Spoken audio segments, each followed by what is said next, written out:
శుక్లాంబరధరం విష్ణుం శశివర్ణం చతుర్భుజం ప్రసన్నవదనం ధ్యాయేత్ సర్వవిఘ్నోపశాంతయే. ఓం గం గణపతయే నమః. ఓం శ్రీమాత్రే నమః. ఓం శ్రీ గురుభ్యో నమః. మా ఆది ఆశ్రమం చూస్తున్నటువంటి మీ అందరికీ పేరు పేరున నా హృదయపూర్వక నమస్కారాలు. ఇప్పుడు మనం 1 జూలై 2026 నుండి 31 జూలై 2026 ఈ నెల్లాళ్ళు కూడా జ్యేష్ఠ మాసము మనకి 15 రోజులు ఉంటుంది, ఆషాఢం, ఈ రెండు కూడా మనకి జూలైలో వస్తున్నాయి. సో ఈ 31 తారీఖు నెల్లాళ్ళు కూడా 12 రాశుల వారికి గ్రహాల యొక్క స్థితిగతులు మార్పుల వలన ఫలితాలు ఏ విధంగా ఉంటాయో ఇప్పుడు మనం తెలుసుకుందాం. నేను మీ వాడ్రే వాదినారాయణ శర్మ, డాక్టర్ వాడ్రే వాదినారాయణ శర్మ, మర్చిపోతూ ఉంటానండి. ఇప్పుడు మనం ఆది ఆస్ట్రాలజీ. ఇప్పుడు మనం సింహరాశి వారికి శుక్రకేతువులు మీ రాశిలో ఉండడం అంత గొప్ప విశేషమైన అంశం ఏం కాదు. కుజుడు కూడా చూస్తాడు. అంటే కోపము, ఆవేశము, ఒక విధమైన రౌద్రము, భయము, ఇవన్నీ ఉండడానికి అవకాశాలు మాత్రం ఉన్నాయి. 10th house lord and 9th house lord భాగ్య రాజ్యాధిపతులు ఇద్దరు బ్రహ్మాండంగా చూసుకుంటున్నారు. అంటే దశమంలో కుజుడుండి శుక్రుడు చూస్తాడు కాబట్టి మీకు మంచి డెవలప్మెంట్స్ మాత్రం ఉంటాయి. విద్యలో కూడా రాణిస్తారు. ఫైనాన్షియల్గా ఎందుకంటే చిన్న చిన్న ఇబ్బంది కలుగుతూ ఉంటాయి. సకాలంలో చేతికి అందలేకపోవచ్చు డబ్బులు కూడా.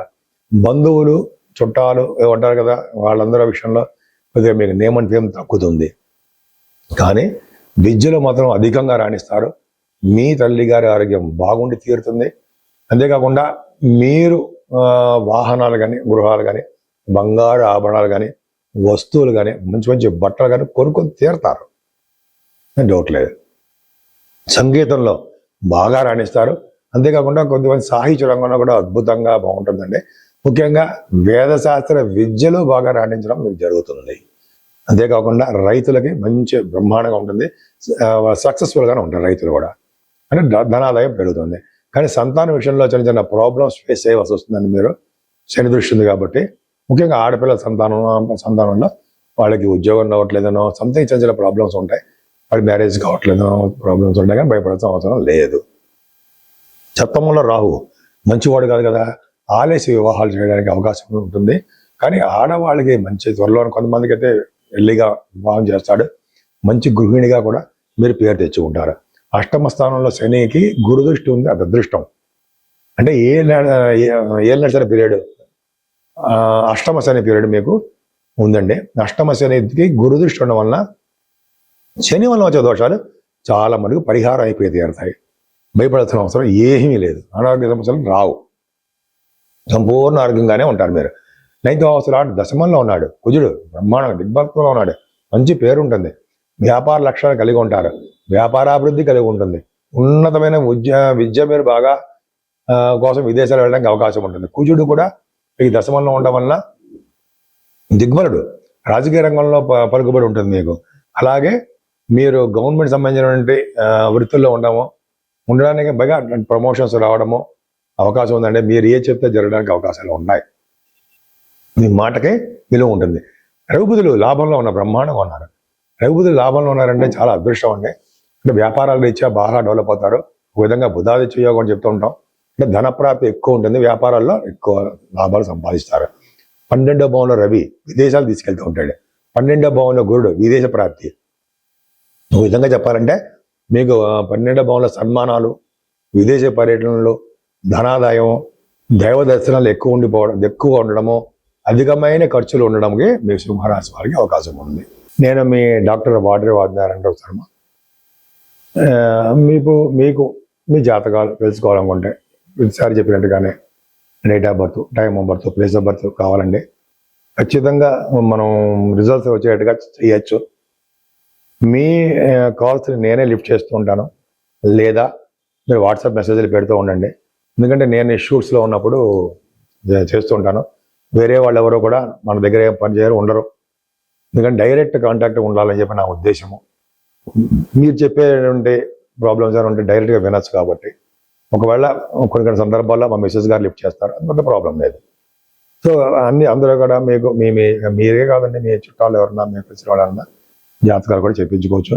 ఎందుకంటే ఆల్మోస్ట్ నాకు ఒక ఎక్స్పీరియన్స్ పర్సనే. అటు కాస్ట్ అకౌంటెంట్ గాను, ఇటు అస్ట్రాలజర్ గాను ఉన్నాను నేను. నువ్వు రెండింటిలోనూ కూడా 30 years ఆఫ్ ఎక్స్పీరియన్స్ పైన ఉంది. 34 సంవత్సరాలు అకౌంట్స్లోను, 36 సంవత్సరాలు దీంట్లోనూ ఉన్నాను. రెండిట్లో ఎలా ఉన్నామంటే, నేను జాబ్ చేస్తున్నప్పుడే ఈ ఆస్ట్రాలజీ పాస్ అయిపోవడము, ఆస్ట్రాలజీ కొన్ని జాతకాలు చూస్తూ ఉండడం జరిగింది. అది పక్క పెడదామని మళ్ళీ ఒకసారి వీడియో చెప్తాను. మీ జాతకాలు చూపించుకోవాలంటే నేను పూర్తి డీటెయిల్స్ పంపించండి.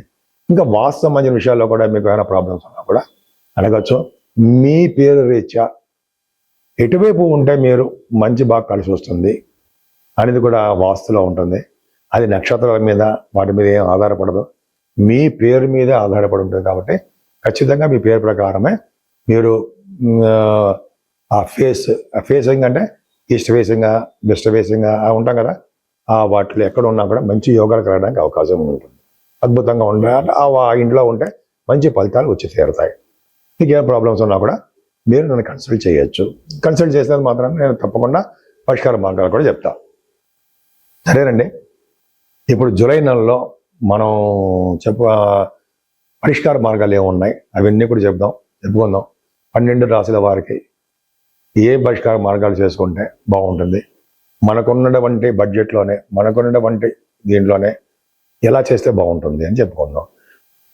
యాక్చువల్గా ఆల్మోస్ట్ 13, 14 తారీఖు వరకు కూడా జ్యేష్ఠ మాసం ఉంటుంది. తర్వాత ఆషాఢ మాసం వచ్చేస్తుందండి. సో ముఖ్యంగా 13వ తారీఖుని మాస శివరాత్రి, అది చాలా పవర్ఫుల్. శివుడిని ప్రదోషకాల వేళలో ఎవరైతే అభిషేకాలు చేయించుకుంటారో లేదా పూజిస్తారో వాళ్ళకి అంతులేని సంపదలు, అన్ని కోరికలు నెరవేరడాలు, ఎటువంటి ప్రాబ్లమ్స్ ఉన్నా, లా రిలేటెడ్ ప్రాబ్లమ్స్ కానీ, పెళ్లి సమస్యలు కానీ, ఉద్యోగ సమస్యలు కానీ ఖచ్చితంగా తీరిపోవడానికి అవకాశాలు చాలా ఉన్నాయి. ఇంకా 14వ తారీఖు మంగళవారం అమావాస్య. ఆ రోజు పితృదేవతలకు ఇష్టమైన రోజు అండి.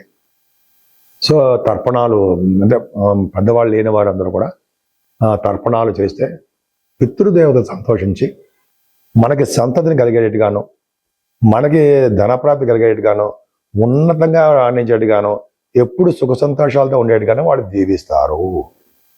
ప్రతి అమావాస్యకి కూడా గురువుగారు కూడా చెప్తుంటారు మనకి. అలాగే మనం కూడా ఏంటంటే కొంతమంది తల్లిదండ్రులు లేని వాళ్ళు ఇటువంటి కార్యక్రమాలు తర్పణాలు చేసుకుంటూ ఉంటే చాలా మంచి భవిష్యత్తు ఉంటుంది. అంతేకాకుండా అమావాస్య పూట కూడా ఆంజనేయ స్వామి వారికి హోమాలు చేస్తూ ఉంటారు. అది హైదరాబాద్లో కూడా చేస్తుంటారండి. లేకపోతే అమ్మవారికి హోమాలు చేస్తుంటారు. ఎక్కడ హోమాలు చేసినా వదలద్దు మీరు. పైగా అమావాస్య పూట చేసే హోమాలు పరమ ఫలితాలు ఎక్కువ ఇస్తాయి, చాలా పవిత్రమైనవి. కాబట్టి మీరు ఎక్కడ హోమాలు చేసినా, అంటే హోమాలు అంటే చండీ హోమం చేస్తూ ఉంటాం కదా, అలా అటువంటి చేసిన ఆంజనేయ స్వామి వారికి హోమాలు చేస్తారు. మనకి యూసఫ్గూడలో ఆంజనేయ స్వామి కూడా ఉంది, అక్కడ కూడా చేస్తూ ఉంటారు. కేకేట్ హౌస్ దగ్గర బ్రహ్మాండంగా ఉంటుంది. అదొకటండి. తర్వాత ఇంకోటి ఏంటంటే అసలు మెయిన్ ఇంపార్టెంట్ 17వ తారీఖు దక్షిణాయనం. దక్షిణాయన పుణ్యకాలం అంటే ఏంటి? సూర్య భగవానుడు తన దిశని మార్చుకుంటాడు. అంటే దిశను మార్చుకోవడం అంటే కర్కాటక రాశిలో రవి ప్రవేశిస్తే దక్షిణాయన పుణ్యకాలం అని, మకర రాశిలో ప్రవేశిస్తే ఉత్తరాయణ పుణ్యకాలం అని అంటాం. అంటే ఉత్తరాయణం అంతా మొత్తం కూడా తిరిగి ఆయన కర్కాటక రాశిలోకి వచ్చేసాడు. సూర్య భగవానుడు 17వ తారీఖున వచ్చేస్తున్నాడు. అంటే అక్కడి నుంచి మనకి దక్షిణాయనం పెరుగుతూ ఉంటుంది. ఆ రోజు కనుక చేసే పూజలు, దానాలు, స్నానాలు ఇవన్నీ విశేషమైన సుఫలితాలు కలుగుతాయి అనడంలో సందేహం లేదు. ఖచ్చితంగా మంచి ఫలితాలు కలుగుతాయి. పైగా ఆ రాత్రి ఎక్కువను పగలు తక్కువగా మనకు ఉండే సమయాలుగా ఉంటాయి. సో ఇదొక చాలా ఇంపార్టెంట్ అండి. మనకి సూర్య భగవానుడు యొక్క ప్రభావం చాలా బాగుంటుంది. కర్కాటక రాశిలో కనుక సూర్య భగవానుడు ఉన్నాడంటే చేసే దానాలు, హోమాలు చాలా మంచి ఫలితాలు ఇస్తాయి. ఆ తర్వాత పౌర్ణమి కూడా వస్తుంది. పౌర్ణమి పూట చేసే ఫలితాలు, అమావాస్య పౌర్ణమి పూట అమ్మవారు పూజించడాలు అద్భుతమైన ఫలితాలు ఉంటాయి. ఏదేమైనా మీకు ఇష్టమైన దేవుడిని, శివుడి అభిషేకాలు, విష్ణుమూర్తి పూజలు, అమ్మవారి దర్శనాలు చేసుకోవడం వలన అన్ని శుభాలు కలగడానికి అవకాశాలు ఉన్నాయి. పైగా కాలసర్ప దోషం నుంచి తప్పించుకోవడానికి కూడా మనకి అవకాశాలు బాగుంటాయి. అందరికీ శుభాలు జరగడానికి అవకాశాలు ఉన్నాయి.